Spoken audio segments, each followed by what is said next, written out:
Hello and welcome to the first in our series looking at local government reorganisation, the decisions that were made at the end of March, what they mean, what the next steps are for those local authorities who are involved, but also looking forward into the future and looking at what we can read from these decisions and what it might mean for other local authorities that aren't in that devolution priority programme. And what it's going to mean for them as well. So we're starting today with Hampshire down on the south coast.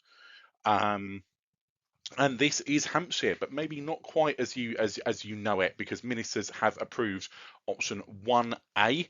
It's created 4 new mainland authorities, as well as I think we all knew was going to happen, the retention of Isle of Wight as an authority in its own right.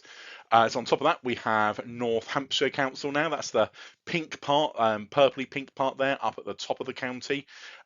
We have got Mid Hampshire Council, a vast swathe of land mass, that is the more rural parts of the county, going all the way from the east to the west, incorporating most of the local authorities actually, as well. Some of those are going to be split, and we'll get into that shortly, as well as the more urban hubs of southeast Hampshire and southwest Hampshire.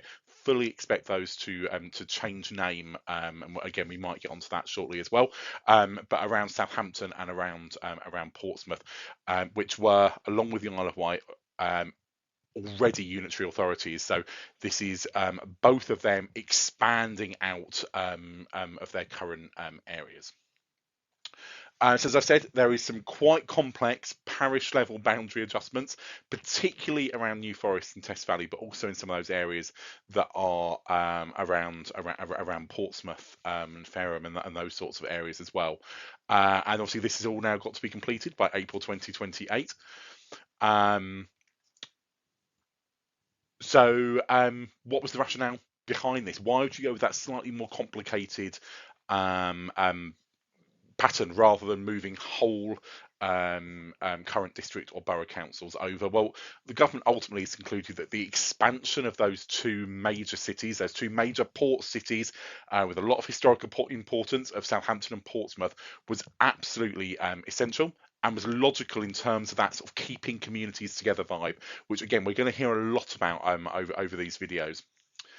This has led to a rather complex splitting of those existing district councils, I say, such as in New Forest and Test Valley, and it's then created that vast rural county through the heart of Hampshire, that Mid Hampshire county unitary authority, which is going to be by far the largest.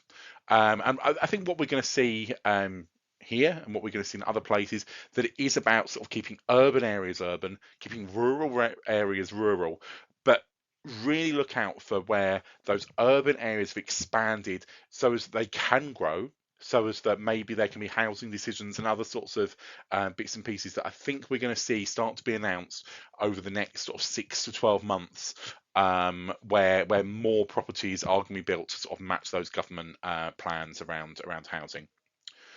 So 2 current councils have already said that they intend to challenge the ruling, and quite interestingly, both are in at least some way going to be part of that new Southeast Hampshire unitary, but clearly there are some issues around there. So it may well be that other areas can continue as they are. That's probably not going to affect the area at the north. It's probably not going to affect that southwest area either.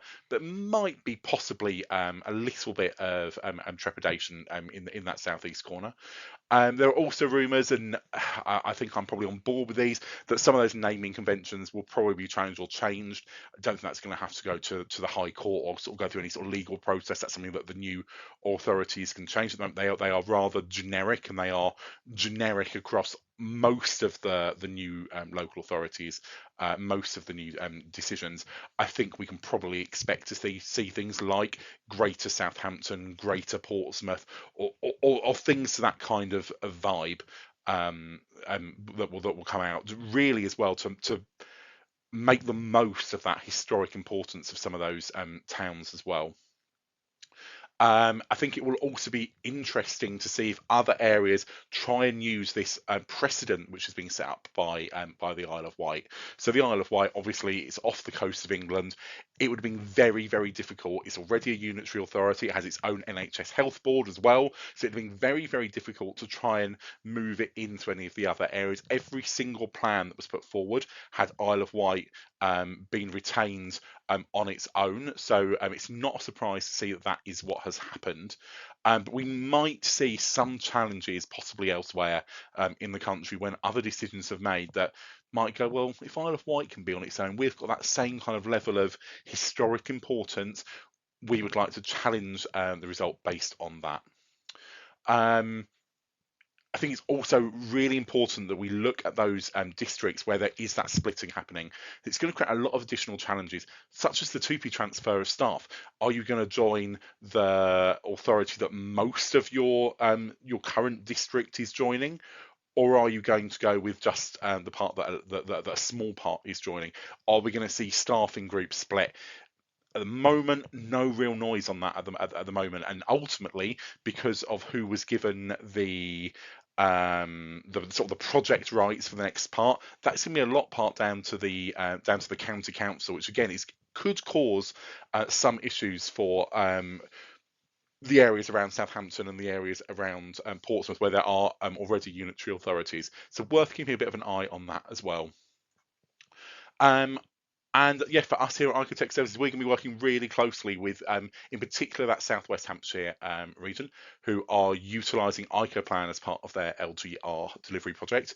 If you would like to find out a bit more about that, then please reach out to us. All our details are down below me somewhere, so feel free to reach out, and also make sure that you like, subscribe, comment on these videos. We'll be doing one on every single part of the country that is going through LGR.